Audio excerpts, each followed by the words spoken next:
abantu bakaThixo kusesiphelweni apha sikanogumbe. All right. Sesiphelweni uba uThixo wethu is a God of response. Owethu Thixo respond. Ka ukwi-floods. Ithi iBhayibhile emveni kokuba i-floods zawufikela umzi umhlaba wonke.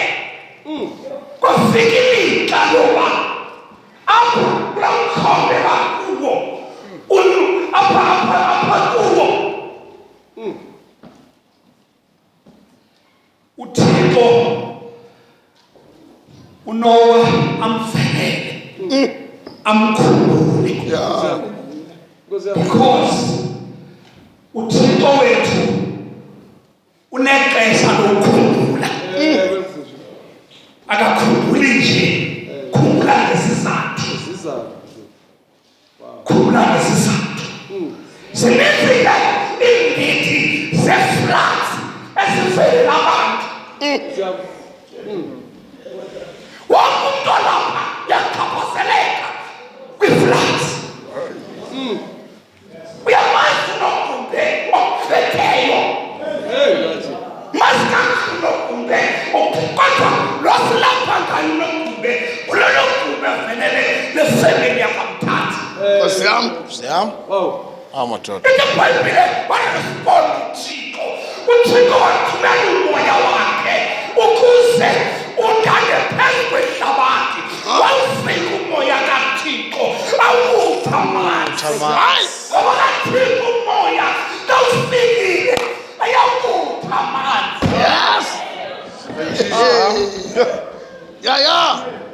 Kalukuyo nogumbe wawufika umoya kaThixo Awutha amanzi. Yeah. Asihlalo wami. All of us here, we have different floods. But today, you are lucky because we are dealing with the floods that this family suffer. But now, you are looking at it. Nganyataka uthi Bhayibhile wathumela umoya wakhe ngokwazabhayibhile kuthiwa is a wind. But now ufuna ukuthi kuni God will send his spirit. All right. Not a wind but the spirit of God. Sawunanda phansi kwenu ehlamanzi alawutha amanzi.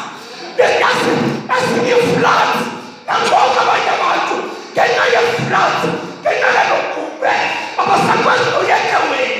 Abanye abantu floods zabo zibenza bangakwazi ukungena naselextore ngenxa yalogumbe okhoyo. Hayi. Jobo. Abantu basathethizane ngoba ingxaki yabo baphethe nogumbe. Ingxaki. Nogumbe lengxaki.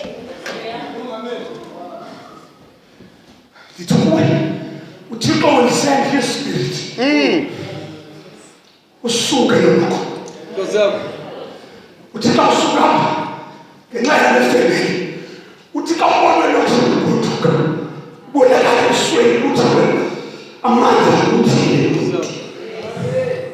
Ngoba ayawutha amanzi. Kayifeli umoya kaThixo. Ayawutha amanzi. Yebo. Apha sithetha ngendoda apha iyadibana nogumbe abaninzi apha endlini kodwa kandishiyekele xa ndihlala phantsi ukhibali apha mhlaba wam ubhishophu ekalabaliso kunyumfo uthi kudala bekukhanya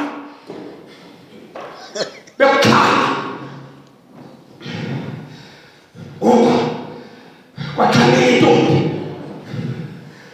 ngoba yezinakwathi naxola nakwathi yakhanya le ntombi Ekhanya ntombi. khanya bakhalele xa ifika le ntombi yafika ayakhona sesisenzo senziwa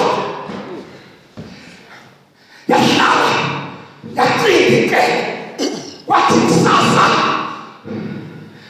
xa kuthunywe umfana kwathiwa makakhwele ihashe abheke emlalani ayocela ukuba intombi yasemaqwathini bangayikhangeli ilapha ngelishwa xa kuvukwa le ntombi isikhomi kwafuneka ileta ibe neeparagrafu ezimbini awutha amanzi Right?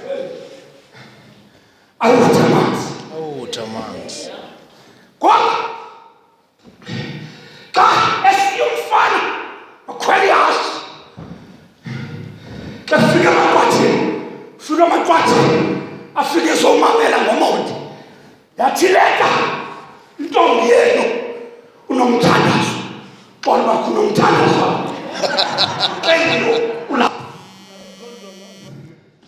intombi yenu unomthandazo ningayifuni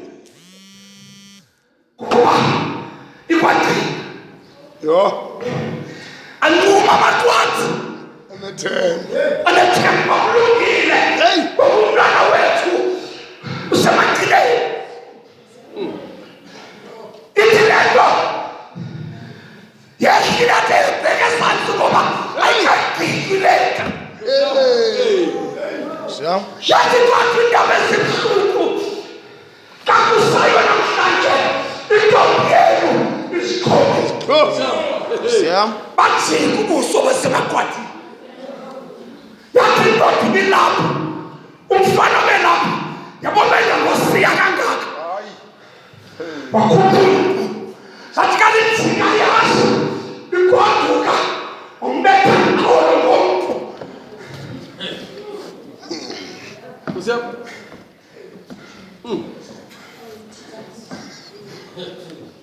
nabaleki yazi lathi xa livela yazi athi amathina xa ivela athi ulungile simbonile nangwesisa usisawufinqela Hey, man. yamaqwathi thini Siyam. My bishop. awutha amanzi zavela ithelevisiyo yesihlanu zavela incopho zentaba zizawuvela incopho zentaba nalapha kuni zizawuvela Zavela. zizawuvela incopho zentaba Sure. wathi xa yafika yokufana wafika nje wathi xa lisiyihashe wawa Siyam. wawa waphuma umphezulu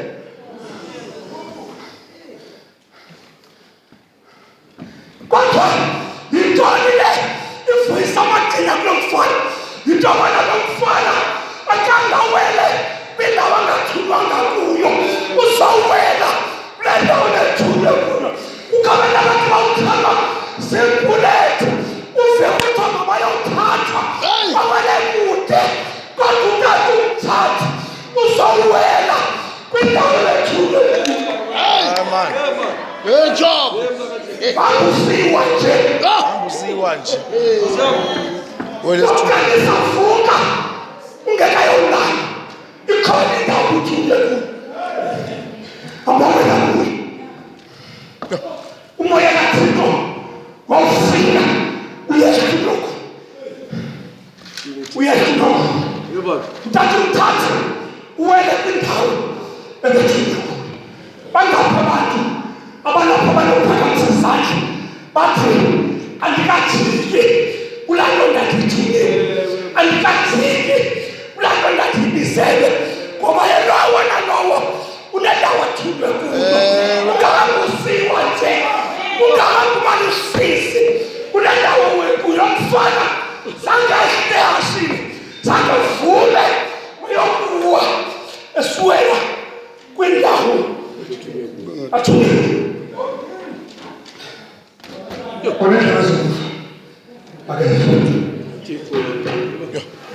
Siyam.